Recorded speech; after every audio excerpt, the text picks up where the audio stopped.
Alright, guys. We are on chapter 6. Yay! This is on meat and dairy. This one is going to include quite a few videos because this includes goats and we will not be using goats for meat, guys. Talks about goat milk, handling that milk, sheep for meat and milk,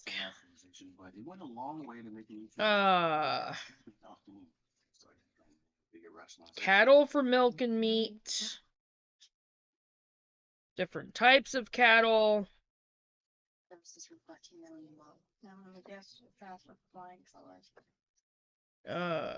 raising pigs, raising rabbits, processing and preserving meat, making sausage, which that would be amazing. And I will definitely be,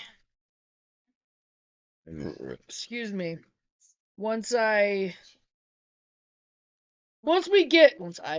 we get our smokehouse built and all that jazz and have our animals and can start processing our own meat and stuff, we will be making our own sausage. And then there's recipe for homemade cheeses in here. This isn't hot. It's a lifesaver. You find diamonds in the rocks. Making yogurt. Making butter, which I know how to do that. Making ice cream. So, there we go. So, it's going to take a while. So, I don't look to be done with this chapter tonight, but I'm going to be working on this. Alright. Meat and Dairy, Chapter 6. Perhaps the final step in completing a backyard homestead is the addition of animals for milk and meat. Surprisingly, it takes very little space to get started with raising your own meat. All are most often thought of as pets. Rabbits are the easiest and most efficient way to produce meat in the small space. Also quail. They don't mention those in this book, but we will be raising quail for meat and also the business side of our farm for selling quail. So, but we will, and we're going to have to get together like with Andrew and figure out a brooder of some type because they won't sit on their eggs. So, alright. An ordinary backyard can easily accommodate 2 pigs, provided the neighbors don't mind and your town ordinances allow it. And with a 1/4 acre of open yard or pasture, your family could keep a couple of goats for milk or meat. You'll need a bit more space, at least 1/2 acre, if you're interested in keeping a cow. Now, we do have that space. And I do plan on talking to Sandy about that other tract. So, let's see. If you have the land and desire to keep animals, one way to start is with a short-term commitment. Try buying a young steer or a couple of pigs to raise for the spring and summer, then take to slaughter in the late fall. This way you can see how caring for an animal suits your lifestyle before you dive into a years-long commitment with dairy goats or cows. We will definitely be doing what they call feeder pigs. And those are pigs that are literally raised for the season and then they're slaughtered for meat. And we've definitely decided to do that. The cow we want for the dairy. So we specifically want that for milk.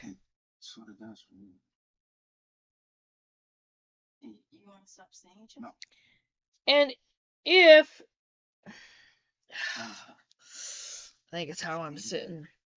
After you've had your steer for the summer, if you decide that raising animals isn't for you, you won't be stuck trying to find a home for it. I'm having issues with my eyes with this printing. Even if you don't intend to keep livestock at all, this chapter contains plenty of information you can use when you're buying local meat and milk. You can still play an active role in producing the food you put on your table. You can learn to make yogurt, butter, and several kinds of cheese. You can make your own beef jerky, smoked pork chops, sausage, and so much more. Consider this chapter to be your introduction to backyard animals. That's what it's Backyard Homestead. But not the definitive guide.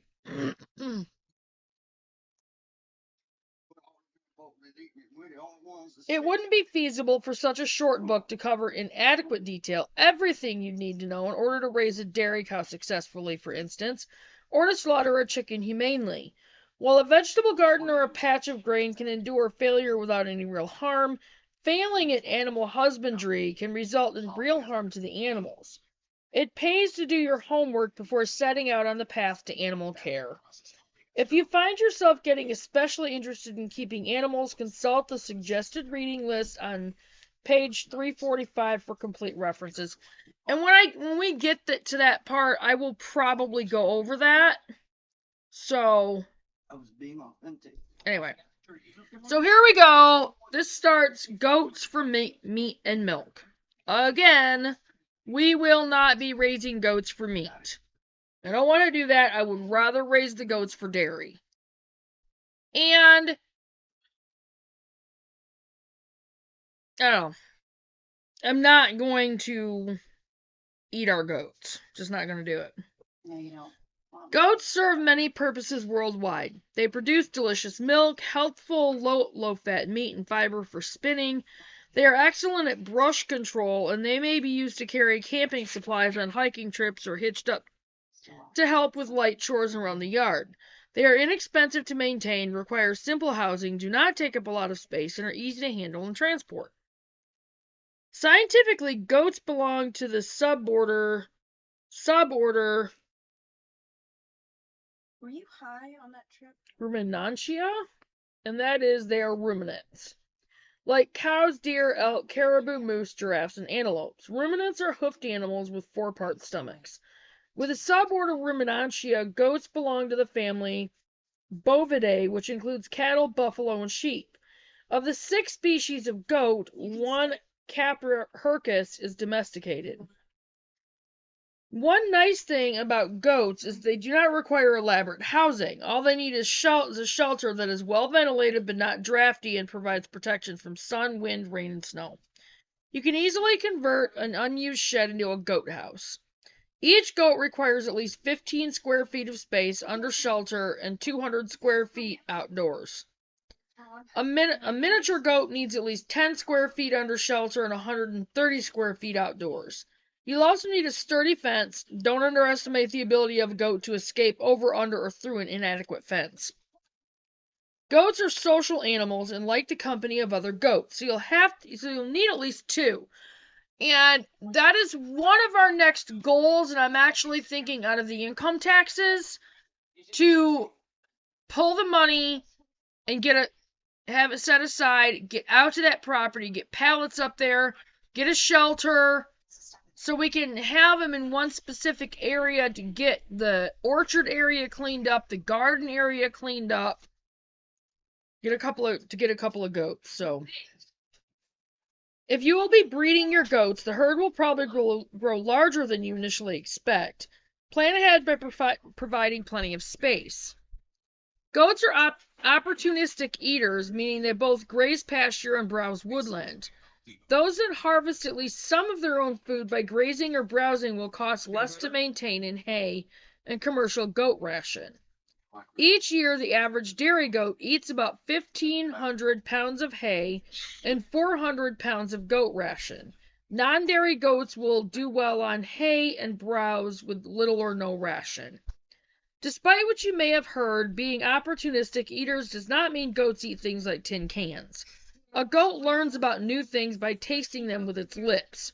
Young goats like to carry things around in their mouths, as puppies do. If you see a goat with an empty can, it could be playing with it or eating a label, which after all is only paper made from wood. Although the goat may look cute carrying a can, it's a bad idea to let her do so. The goat may cut her lips or tongue on the sharp rim. Another myth is that goats are smelly. A goat is no smellier than a dog unless you keep a breeding buck, which will smell pretty strong during the breeding season. But unless you plan to breed the does, you don't need a buck. And even if you do plan to breed, you may find it more convenient and economical to use someone else's buck if you only have a few does. Why keep goats? Okay, you know what? I think I might stop there. Nebula! And then... Nebula! Yep, I'm going to make this a video. And... get this up there and go on to the next. I will see you guys in a few minutes. Bye, guys!